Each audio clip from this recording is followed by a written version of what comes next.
And your mission is to transform society one learner at a time. How about many learners at once? Huh? Why do one at a time? No, it's too linear. It's too linear. Do a lot at once, and see what happens. Yeah, absolutely. You get better results that way. You see how these metaphors affect our thinking, one at a time, linear, and many at once. That's the difference. The worldwide revolution in training and education won't go away. It's here to stay because it's essential for the survival of our species. Okay, I like this guy George MacDonald. He was a Scotsman. I like this definition of learning. We've mastered the art of putting people to sleep in our profession. Now we've got to master the art of waking people up, arousing people. So our job is not to shovel information at people, but to inspire people. So not inform, but inspire. You have to inform, but basically you got to inspire. Challenge people, stimulate their imagination, be the midwife for the birth of new life in the people that you serve. Okay, very important concept.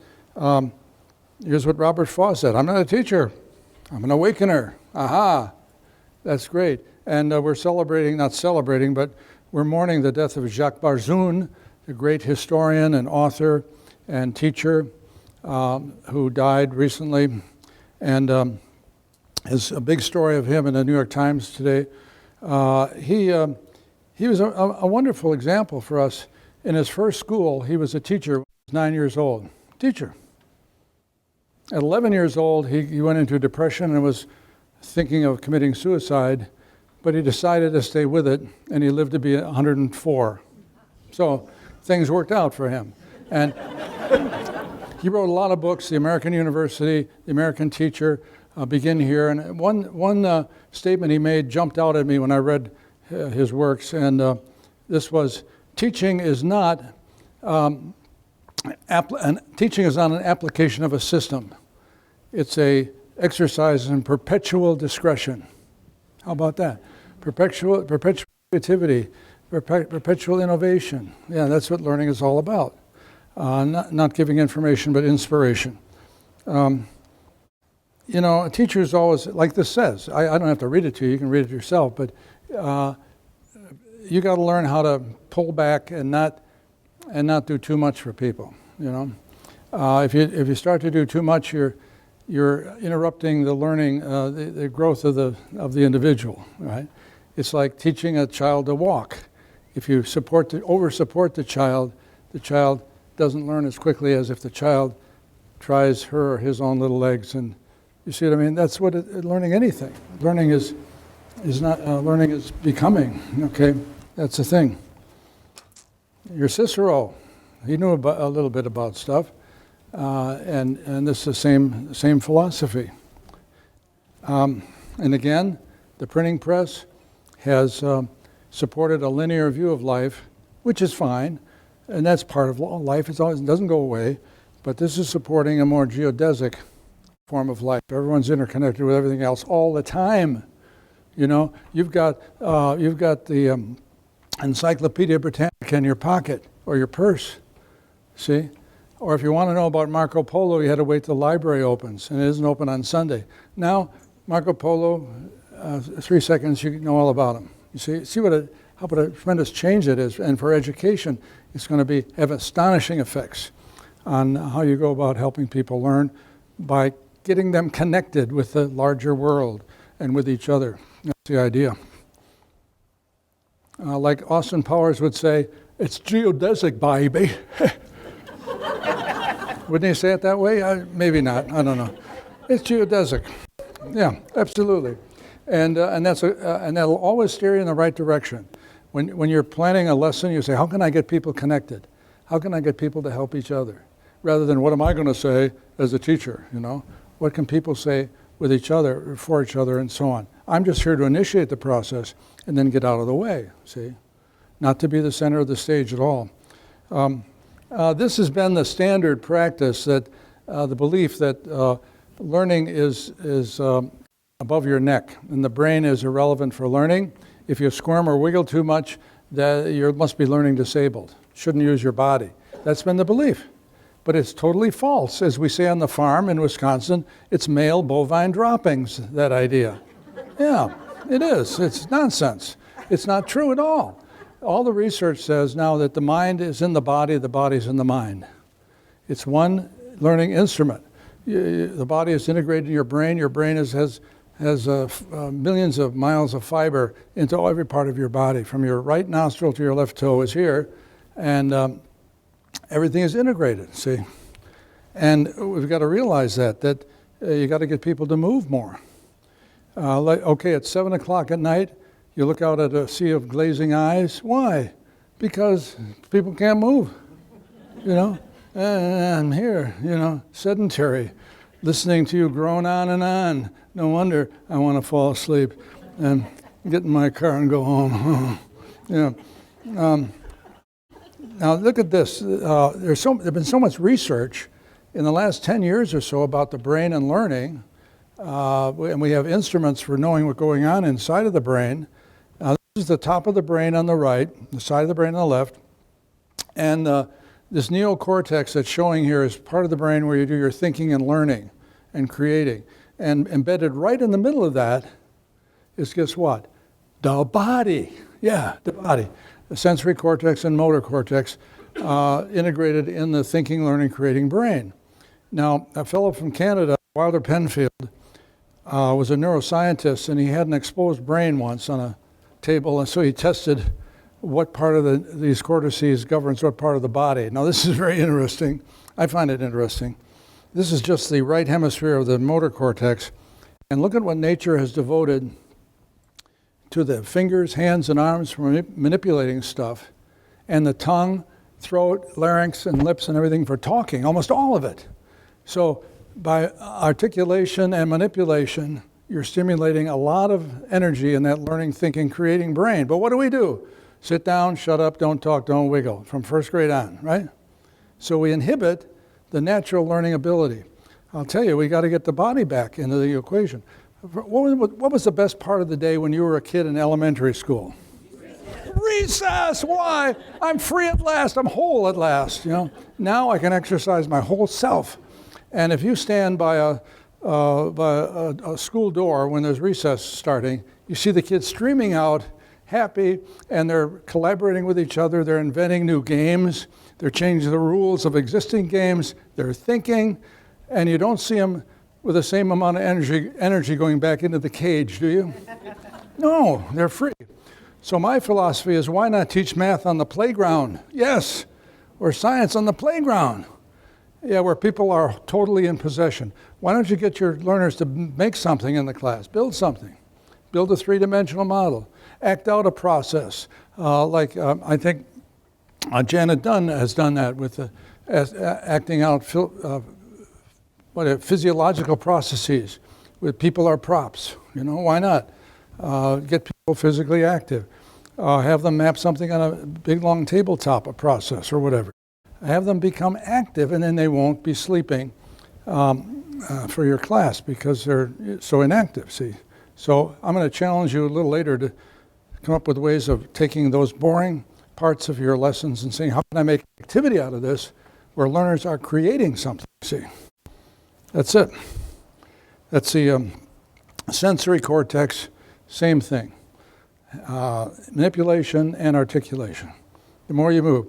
Now, they discovered BDNF, brain-derived neurotropic factor. Whenever you exercise, you know, like this, moving around, I'm supposed to be moving around. Okay.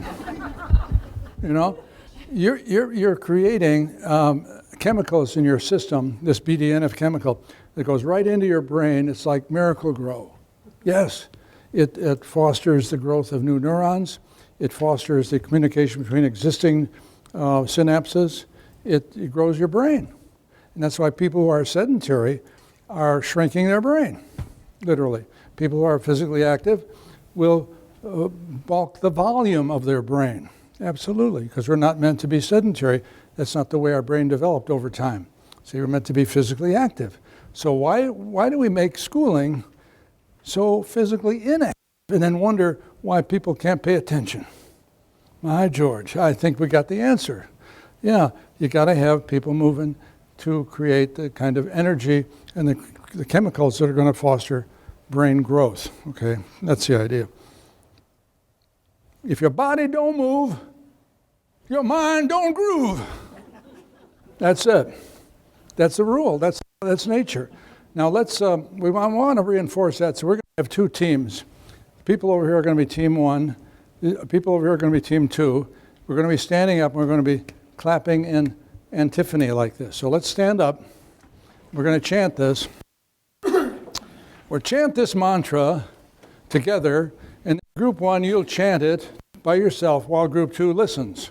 Then, guess what? Group two will chant it while you listen, and then we'll have a final chorus of chanting it all together. So let's get grooving first. If your body don't move, your mind don't. Group one. Your body don't move, your mind don't move. What did they say? Your body don't move. I think I got it. Together now. If your body don't move, your mind don't groove. Yes, thank you very much. Thank you. Thank you. Thank you. Yeah. Now, why did I do something like that? To embarrass myself? No. Why? Huh? Yeah, you remember it, and you're using your body. And, you know, after a beer or a glass of wine and supper, you're starting to settle back, but this helps you get some more energy going, see? So standing up. Why not? Why not? And here's the rule. If you tell them they will sleep, if they build it, they will learn. So have them build stuff. Even have people build curriculum. Why should you do it all? Yeah, let them build job aids and share it with each other. Yes. Why not? Let them be co-creators of your learning, of your whatever you do. You know, your teaching. Let them be co-creators, co-designers, co-creators. Yeah. And then they'll get more out of it. Absolutely. Like here, see, this was people learning cable systems. And they said they were using PowerPoint. And PowerPoint, my friends, if you haven't realized it, is like electronic chloroform. And you don't want to administer that to people, and particularly in the evenings. So instead they said, here's the reference material, put people in small teams, and you build a system and tell us everything you know about it. Ho, ho, ho. Now the learning, now the hands and the lips are moving and people are thinking and they're learning, see, not by sitting there listening. See, that's the idea. What else we got here? And more stuff, see, like that. Oh, here's an interesting one. I was working for a nuclear plant in Wisconsin on Lake Michigan, and I trained all their instructors, and they said, well, don't get me wrong. When they start out that way, I know what they're going to say. This is great stuff. Don't believe me, this is great stuff. But it won't work here. It won't work here. I said, what do you mean it won't work here? No, this is nuclear. I said, what does that got to do with it? And I told him, I had a good relationship with him. We were good friends. I said, I believe that's a cop-out. You preclude that it won't work here, and then you don't have to change anything. You can just keep the same old dull stuff going. And I said, come on, you know how people hate training in this organization, is everything's mandated by the NRC. Everyone hates training. So you can't possibly do anything worse than that. You can't fall off the bottom, you know. Take a risk. Take a risk. I said, what's the worst program you have in the in your whole raft of programs? They said, well, something that everyone hates. Oh, it's a mandated class in the electrical system in the nuclear plant. Oh, I can't wait to take that. Oh. And it's all one guy jabbering up in front with schemes and stuff like that, and everyone's sleeping, everyone hating it. And I said, well, do something with that. So here's what these guys did. People walk into the classroom, there's no furniture in the middle of the room. No. And they said, what's happening here? Well, you and your colleagues are going to lay out the electrical system on the floor like it shows here. See, people say, what? Are you crazy? What is this, romper room? And like that guy on television, National Guard, you cannot be kidding. You cannot be serious. Or something like that. Remember that guy? Yeah, it's vaguely. Anyway, No, I'm serious. Here's the craft material, here's the documentation. Go ahead and put it all together. And then the instructor starts doing what? This is a high-level instructor skill. What does he do then, the instructor? Starts with the letter N. Nothing! Yes! He creatively does nothing and lets the learners do it. That's a big lesson to learn for all of us. And at first you're going to wince at that because you figure, I should be up there doing something. You won't know what to do with your hands, right? Get used to it. Get used to it. You shouldn't go home tired at night at the end of the day, either should your learners. And learners, you won't, if you don't do less, the learners won't if they do more. They'll be energized, okay? Anyway, they lay it all out, and the instructor helps if they get stuck, but secondary role. And then they ask a guy to come up the front and walk through the grid like an electron, And if he makes a wrong turn, everyone's standing around going, ooh. If he makes the right turn, and so on and so forth. So now it's play. It's a playground. It's recess. And the proof is in the pudding's in the eating. They said that the certifying test scores were higher than had ever been in the history of that course. And the attitude of the people was the difference between night and day. Hey, this was fun. And by George, I wasn't even aware if I learned this, but I aced the certifying test score without trying, see? Because you're learning geodesically with your whole self, learning coming in from all angles like you did when you were a child. Same thing. Very organic, not mechanistic like we've been used to. Did they have a hard time like taking it apart when it was done? Like, did they want the room to stay as it was? Well, I don't know. See, they can take it apart if they want. They could bring in their friends, I guess. They could.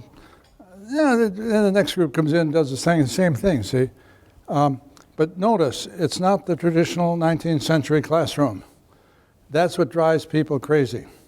It's an inappropriate, archaic method of helping people learn. But you make a living, breathing environment, something that gets people physically active. So I would recommend that, see if you can figure out how to get rid of that 19th century classroom look and create something happy looking. That's the idea. There's another case in point. I don't want to belabor it, but this was learning cellular telephone concepts, and this was in Seattle. And they were chloroforming people with PowerPoint, and it wasn't working. And these were young people who like to be active anyway. So they said, build a whole cellular system. The learners build it. So they built this stuff. And this girl over here has a car on her head. That's supposed to be the cell phone. This was before we realized that driving with a cell phone is like driving drunk, but that wouldn't be today. But anyway, that was it. And then if it's a nice day, guess what? They do it outside. Yes. And again, they found that people were learning much faster to higher levels of retention and application. Yeah, that's what it's all about. Now, what do you think so far?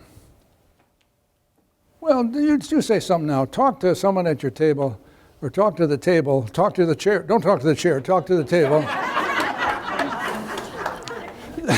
And what do you think about this idea of getting learners active? What might you be able to do to get learners up out of their seat and doing stuff and building stuff?